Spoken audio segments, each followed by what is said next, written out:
Hi, I'm Lou Raguse from KARE 11 News, and this is Unsolved, sharing the stories of cases that have captivated people in Minnesota and across the country and perplexed the investigators working on them. Some have been solved, others still a mystery. One of the biggest mysteries in Minnesota in 2023 and 2024 was the disappearance of Madeline Kingsbury, a 26-year-old mom from Winona, a city with 26,000 people on the southeast border of the state. Maddie, as her friends and family called her, was last seen on the morning of March 31st, 2023, dropping off her two young kids at daycare. With her was Adam Fravel, the father of her children, and the man with whom she lived and had been in an on-again, off-again relationship for several years.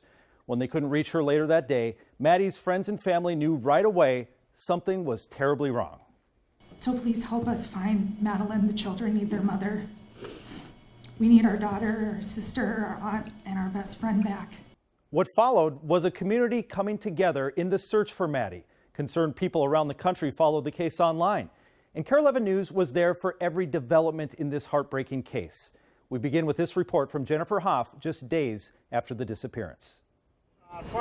Some 500 volunteers filed onto buses from the Goodview Fire Department, prepared to look for Maddie Kingsbury, missing now for 1 week. We remain very hopeful that we will bring Maddie back home to her family. Local authorities say they're searching Winona, Fillmore, and Houston counties for the 26-year-old, last seen dropping her children off at daycare with her partner, who later left in Kingsbury's van.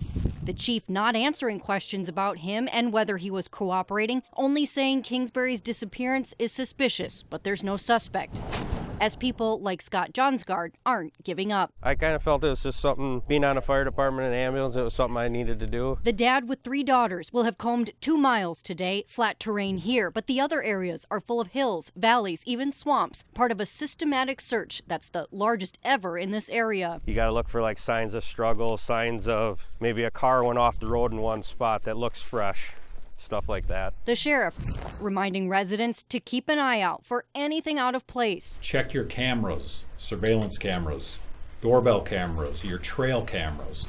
You know your properties better than we do. For perhaps a final piece that could finally help bring Maddie Kingsbury home. The search grows more desperate as days turn into weeks since Maddie was last seen. People begin to learn Maddie had broken up with her long-term partner, Adam Fravel, and was planning to move out. Faced with suspicion and public scrutiny, Fravel states his innocence through an attorney. We're very determined to find her. Maddie's sister Megan, speaking from the Winona area where Maddie made her home after graduating from college. We don't want Madeline to become a statistic. We don't want to be wondering 5, 10, 20 years from now where she's at. We don't want her to remain a missing person. More than 2,000 people searched for Maddie Friday and Saturday. Winona police say she was last seen Friday, March 31st, with her boyfriend Adam Fravel dropping off their 2 kids at daycare in her minivan. Fravel told police they came home, he left in that van, and when he got home, Maddie was gone. Obviously, he's missing the mother of his 2 children. Fravel has hired an attorney who says he's been cooperative in the investigation. Adam has been consistent with law enforcement from the first time he sat down with them that he didn't have anything to do with Maddie's disappearance. These are the mother of his 2 children. Obviously, he wants her home safe. According to court documents, Fravel does not have custodial rights to the 2 children, and on April 4th, police and child protection workers removed the kids from Fravel's home, citing in part the possibility of exposure to criminal activity in the children's home. Fravel is fighting the child protection case in court, his attorney reiterating that Fravel had nothing to do with Maddie's disappearance. Law enforcement, I hope, is keeping an open mind in the investigation. And like I said, Adam has been cooperative with law enforcement and will continue to be so. 45 days since Maddie was last seen dropping off her kids at daycare, there are still no arrests in the case. Child Protective Services have taken her kids from Adam Fravel, who's under suspicion by police, and placed them with Maddie's parents. Then Fravel makes the bold move to fight for custody in court. Adam, do you have anything to say? Okay. We're just curious where you were with Maddie's van that day. Fravel is not charged in Maddie's disappearance and said in a past statement he had nothing to do with it. But his attorney inside a Winona County courtroom today openly spoke about what the judge called the elephant in the room, police suspecting Fravel's involvement. Attorney Tom Braun is fighting for Fravel to get custody of his and Maddie's 2 kids. He says Fravel gave police 2 statements, but that he and his client are at a disadvantage in the child protection case because the county will only provide them redacted police reports. The assistant county attorney accused Fravel of a fishing expedition to see what information police have. They're well cared for. Winona County temporarily placed the kids with Maddie's parents, and that's where the county would like them to stay. All she really wanted was to have a happy family. Maddie's father, David Kingsbury, says the last 45 days have been a hellish nightmare. Everything changes, we become bizarre everything right now. Their only 2 objectives are finding Maddie and making sure her kids are well cared for and protected. They say they've been positively overwhelmed by the love the community has provided them after learning about the kind of person Maddie is and providing so much help in the search for her. She's around here someplace. Won't give up. We're going to find her. We're not going to give up. The 63rd day since Maddie's disappearance falls on what would have been, if she's still alive, her 27th birthday. Her family says a light will still shine in her honor, even as the shadow of Fravel's child protection trial looms. Since I'm older, I've been there for all of her birthdays. Tomorrow won't be easy for the family of Madeline Kingsbury. This year obviously is different, and it's heartbreaking. Barring a huge development in the case, Maddie's 27th birthday will take place on the 63rd day she's been missing, with her sister Megan denied their yearly low-key traditions. I'd probably go down over the weekend for a visit, do something with her and the kids, go to lunch, go to her favorite coffee shop in Winona. Megan says Maddie's kids, ages 2 and 5, are doing well considering everything. She knows that mommy is lost. She doesn't really know what that means, but she knows that everyone's looking for her, and we tell her if, wherever mommy's at, she wishes that she was here with you guys. An online campaign is underway to honor Maddie on her birthday with blue porch lights, her favorite color. We just want to have as many as possible, and it's just kind of signifying her and lighting the way home for her, since we don't know where she's at yet. And Reagan Outdoor Advertising is donating billboard space on her birthday to keep people thinking of Maddie as her family waits for answers. It's hard to describe. I really, really wish that, even if she couldn't be here in person, we would at least know where she's at or what kind of happened to her. Just 4 days after what would have been Maddie's 27th birthday, a huge break in the case.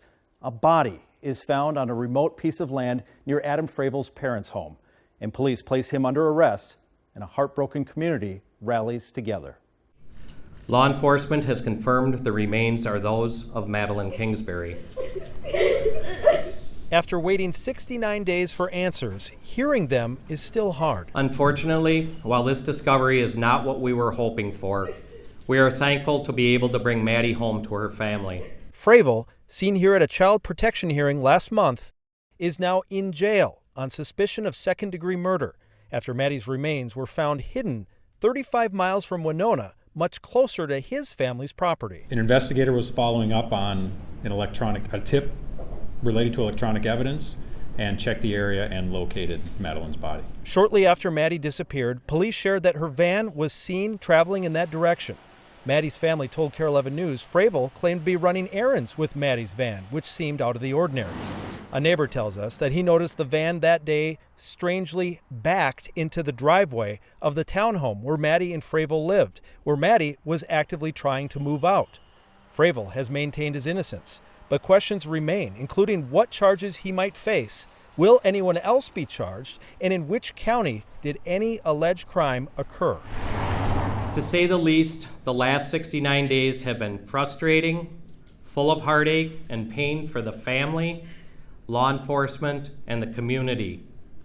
But during this time, the family never gave up. Kind of hoping that she would be alive and just in somewhere. I'm sorry.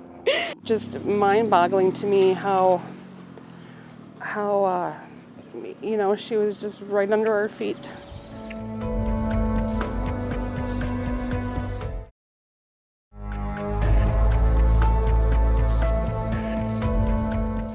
While the puzzle pieces start to come together surrounding Maddie's death, her loved ones come together to find peace. I encourage everyone to Today, take comfort in the fact that she's at peace. Madeline is no longer alone, and she's no longer suffering.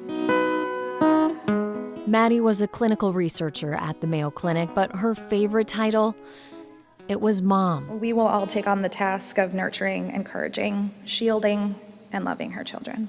Over these past months, myself and my family have met countless individuals and groups who can attest to the joy she put out into the world. She deserved reciprocation 10 times over. Family describes her as a gentle soul, gone too soon. She was cruelly and unfairly taken from the world. Rightfully so, we are angry and hurt, and at times bereft of any feelings at all. We now only recently have been able to try and grieve and someday heal, and it'll take a long time. That's okay. Madeline, we will forever hold you close in our minds, in our hearts. You'll never be forgotten, and your story will never go untold, and we love you very much. Piecing together evidence, prosecutors charge Adam Fravel with murder. And court documents lay out details about his relationship with Maddie and links to the crime that the public didn't know until now. The body of Maddie Kingsbury was found in a Fillmore County culvert, court papers say, with a knotted towel around her neck, wrapped in a bedsheet that police say was missing from the home she shared with Adam Fravel. That is one piece of evidence prosecutors say directly links Fravel to Maddie's murder. We have charged Mr. Fravel with second-degree intentional murder and second-degree unintentional murder. Prosecutors also lay out in the criminal complaint abuse and control Maddie suffered at Fravel's hands during their 7-year on and off relationship that finally had come to an end. One hit witnessed by a friend on a video call Fravel didn't know about. Court papers say Fravel once told Madeline that if she didn't listen up, that she would end up like Gabby Petito, a young woman killed by her fiancé in a high-profile case. Fravel admitted being infatuated with that case, but claimed he was making a joke. We have heard from so many individuals how wonderful a person Maddie was. She had a bright future, and Mr. Fravel took that from her. The criminal complaint lays out a timeline of instances Fravel and Maddie's van were captured on surveillance video on March 31st. He claimed to be driving toward his family's farm to put things in storage. We're just curious where you were with Maddie's van that day. Fravel admitted to police driving down Highway 43, but claimed he turned around in the town of Choice and went straight back home. Choice is just 1.5 miles from where Maddie's body was eventually found. And the criminal complaint says 45 minutes are unaccounted for. It was a 69-day mystery with allegations similar to countless domestic murders before it, and many more details that authorities say will come out. Because this case remains an active and ongoing law enforcement investigation, we may seek additional charges in the future. We intend to hold him accountable to the fullest extent of the law.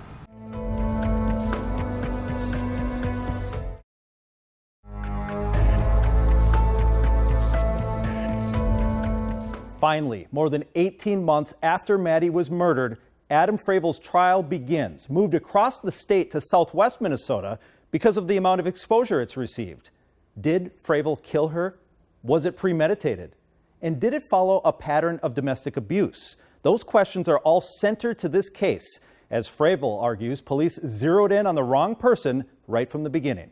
In custody since June of last year, Fravel swapped jumpsuit for suit in day one of his trial. State prosecutor Philip Prokopowicz set the tone, telling jurors they will learn how Fravel and Kingsbury shared a townhome with their 2 young kids, but were separated romantically. That Kingsbury told friends of incidents indicating domestic abuse and wore long sleeves to hide bruises, and that she began dating someone else before vanishing in March last year. Her decomposing remains not found until nearly 70 days later. His attorney, Zachary Bauer, potentially casting doubt over how Kingsbury's remains were found. He told jurors the same area had already been searched many times. And following those intricate opening statements, the state called its first witness, a young Winona officer who first went looking for Kingsbury at the shared home. In his opening as well as cross, Bauer implied police failed to collect a sample of what could have been critical DNA evidence. Vomit they spotted on an outdoor staircase. He repeatedly told jurors to focus on what witnesses did not do. A Winona investigator also took the stand, and the state showed about an hour and a half of body cam footage from when investigators first questioned Fravel. He's seen cooperating with officers, showing them multiple texts he sent Kingsbury asking where she is the day she did not come home. The fact Maddie's body was found more than 2 months after she disappeared presents challenges in court for the prosecution. Medical examiner Dr. Ross Zumwalt testified that her body's decomposition made the autopsy difficult. But he testified that asphyxiation, lack of oxygen, was the most likely cause of death. But I don't know if it was caused by compression of the chest, blocking of the airway, compression of the neck. I don't know what the exact mechanism would have been, he said. Dr. Zumwalt testified that Maddie's body was wrapped in a dark gray fitted bedsheet, which prosecutors say matches a set of bedding found at the home she shared with her ex-boyfriend Adam Fravel. And Dr. Zumwalt testified that a bathroom towel was wrapped around Maddie's neck in a slip knot and that it was tight enough to obstruct her breathing. Prosecutors made sure Dr. Zumwalt testified that there would likely be no blood if that was the case, as police found none in the couple's home. Other witnesses have testified that Fravel stood to benefit financially from Maddie's death because her children would receive a $170,000 death benefit. And others testified that Fravel was nearly completely financially dependent on Maddie and that she was looking for a new place to live. In cross-examination, Fravel's attorney attempted to cast doubt on the certainty of the medical examiner's findings, noting that the towel was not centered around Maddie's neck, but rather wrapped around her entire face and neck.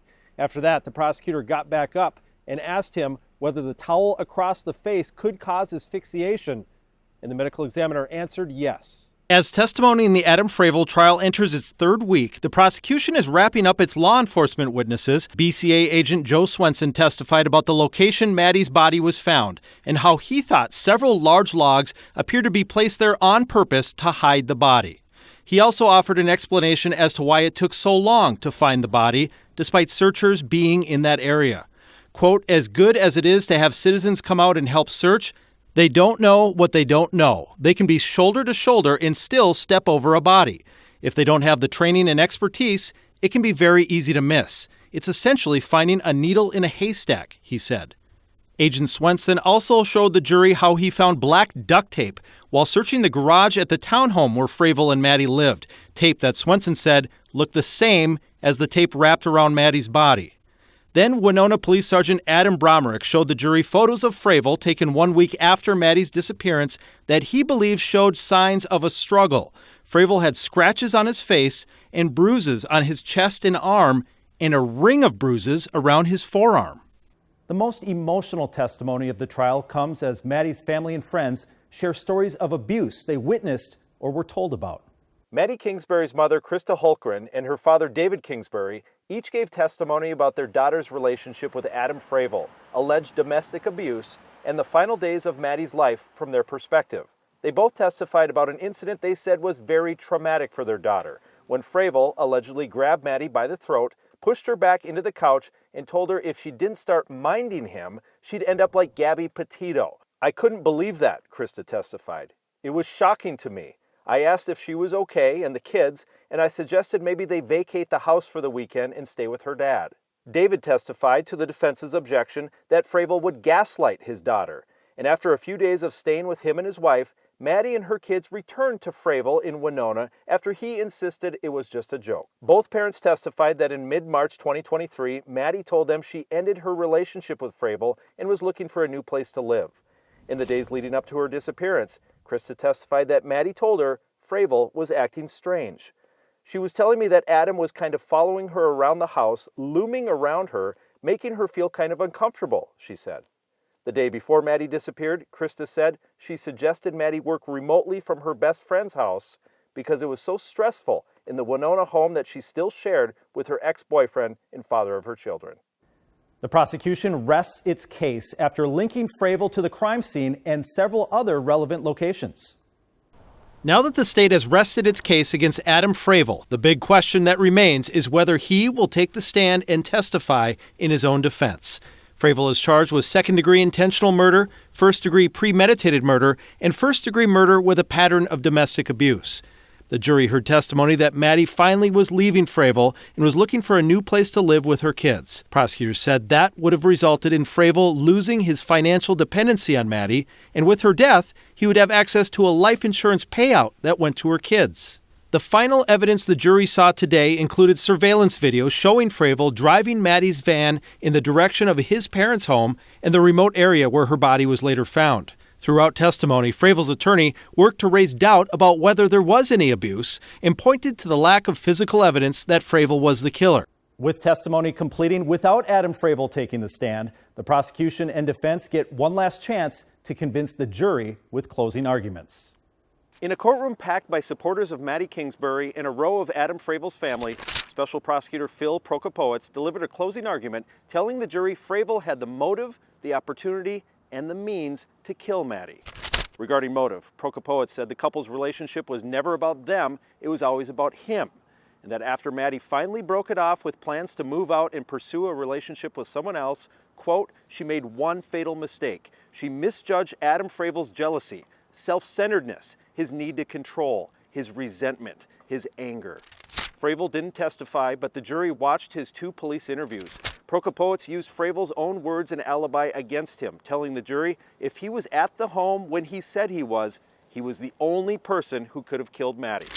Fravel's attorney, Zach Bauer, in his closing argument, accused the prosecution and police of tunnel vision, revisionist history, and secret truths. Bauer said the evidence and testimony showed it was unlikely that Maddie's body was hidden on the day of her disappearance, insinuating that someone else placed it there close to Fravel's parents' home in order to frame him. He asked the jury to scrutinize the quality of the evidence. After 10 hours of deliberation, everyone rushes back to the Blue Earth County Courthouse as the jury has returned a verdict. The family of Maddie Kingsbury finally able to express their true feelings about Adam Fravel. You don't have to use this, but the village idiot thought he was a criminal mastermind.